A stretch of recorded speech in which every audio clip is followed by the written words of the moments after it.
Persaingan grup C yang semakin memanas ternyata bikin rival timnas Indonesia kalang kabut. Bahrain sudah mulai jera koar-koar lolos Piala Dunia sejak dikasih paham skuad Garuda.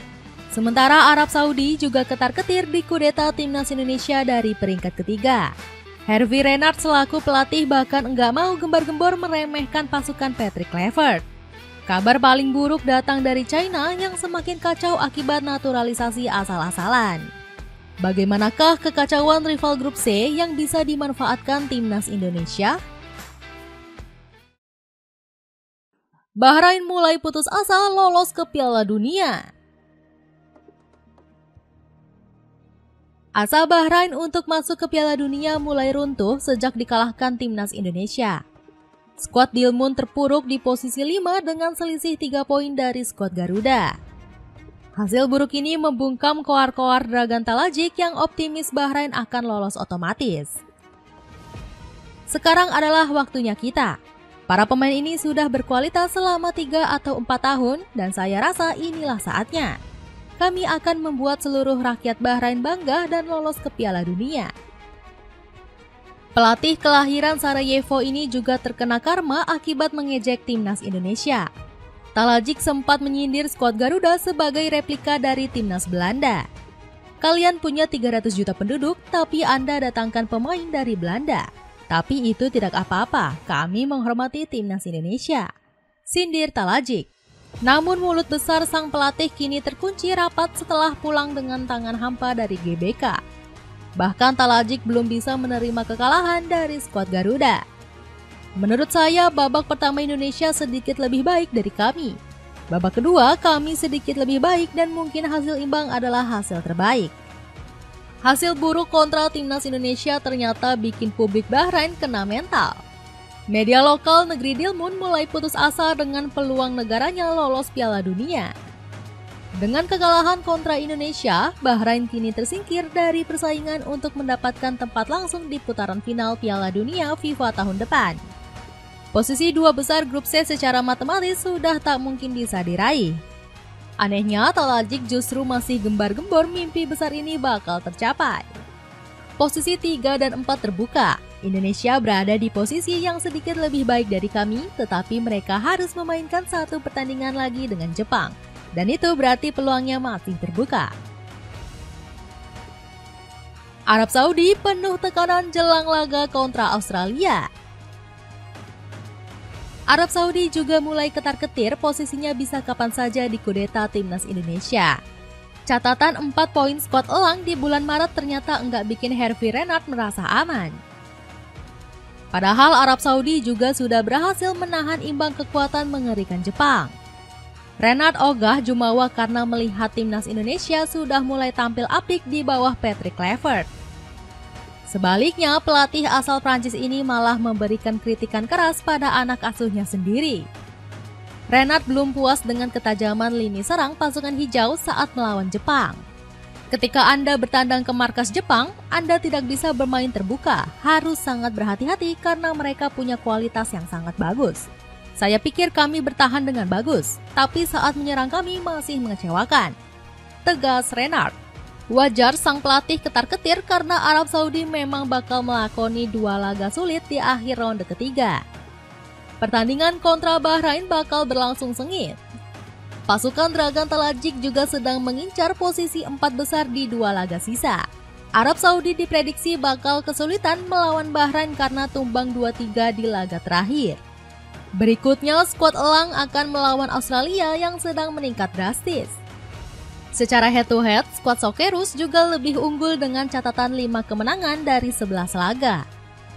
Di lain sisi, timnas Indonesia justru akan bertemu dengan lawan yang lebih mudah.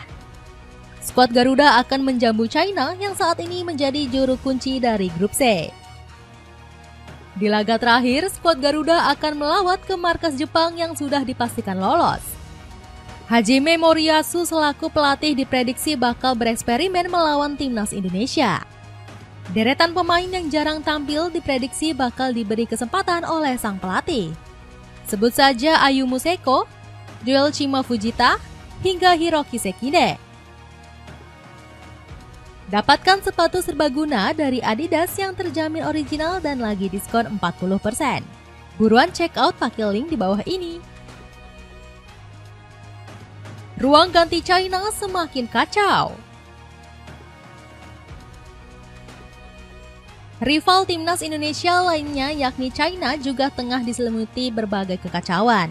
Langkah skuad Naga Merah sudah dipastikan sangat berat untuk lolos ke Piala Dunia. 2 kekalahan di bulan Maret juga bisa menjadi batu sandungan untuk menembus ronde keempat. China tampil buruk meski pihak federasi sudah menaturalisasi sejumlah pemain asing. Bahkan semua bintang naturalisasi skuad Naga justru kalah saing dari penggawa lokal. Saat melawan Arab Saudi, Branko Ivankovic sama sekali nggak berminat menurunkan starter asingnya. Padahal di bangku cadangan ada Serginho yang baru saja dinaturalisasi oleh CFA. Junior Neymar di Akademi Santos ini bahkan baru masuk di babak kedua saat kalah dari Australia. Serginho yang diharapkan menjadi juru selamat cuman berhasil mencatat 1 shot on target. Hasil buruk di bulan Maret juga bikin Ivankovic dibanjiri hujatan oleh media lokal. Mengapa Serginho dinaturalisasi tapi tidak bisa apa-apa? Ini adalah kesalahan dari Ivankovic sebagai pelatih. Kekuatan China tidak buruk, tetapi bisa kalah dari Arab Saudi dan Australia. Setidaknya ada 1 poin yang bisa dipetik dari laga itu. Hujat Sohu. Meski begitu, Ivankovic masih pede anak asuhnya bisa lolos ke Piala Dunia. 2 pertandingan berikutnya adalah kunci. Kami harus berjuang untuk meraih kemenangan, ungkap Ivankovic dengan angkuh. Peluang Indonesia manfaatkan kekacauan. Kekacauan yang dialami rival grup C justru enggak dialami timnas Indonesia. Garuda Nusantara semakin serius bersiap mengamankan tiket ke Piala Dunia. Pasukan Merah Putih membidik hasil maksimal di 2 laga terakhir grup C. Erick Thohir bahkan siap memberikan fasilitas training center mewah untuk para pemain skuad Garuda. Kami punya pertandingan tanggal 5 dan 10 Juni menghadapi China dan Jepang. Kita mungkin akan melakukan konsolidasi dan berlatih lebih awal karena kompetisi domestik sudah berakhir di bulan Mei, ungkap Ketua PSSI tersebut. Pria 54 tahun ini bahkan enggak mau menambah pemain keturunan anyar demi menjaga kekompakan tim. Kita belum ada rencana mengambil pemain naturalisasi baru. Kita fokus kepada bulan Juni 2025 dengan tim yang ada. Nanti ya, sampai saat ini seperti itu sih, kata Erick Thohir dalam pernyataan terpisah. Meski begitu, Patrick Kluivert dan tim kepelatihannya memberi isyarat berbeda. Pelatih berambut tipis ini tertangkap kamera menonton laga Oxford United kontra Leeds United.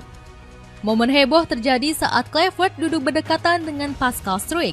Bintang Leeds ini cuma bisa menonton perjuangan rekan-rekannya akibat cedera parah. Terlebih, Oxford United sudah mengkonfirmasi Kluivert menyaksikan laga tersebut melalui postingan Instagram. Banyak netizen menduga Kluivert memang sedang mendekati Struijk untuk dibawa ke timnas Indonesia. Pasalnya, pelatih 48 tahun ini punya janji manis yang harus ditepati. Saya berharap kita bisa mewujudkan tujuan kita dengan lolos ke Piala Dunia. Hal ini akan menjadi pencapaian yang luar biasa, ungkap Kluivert. Dapatkan sepatu running Orthusec Hyperfuse yang cocok buat outfit larimu. Cek link di bawah ini ya. Dengan rival grup C yang tengah dilanda kekacauan, mampukah timnas Indonesia memanfaatkannya demi lolos ke Piala Dunia?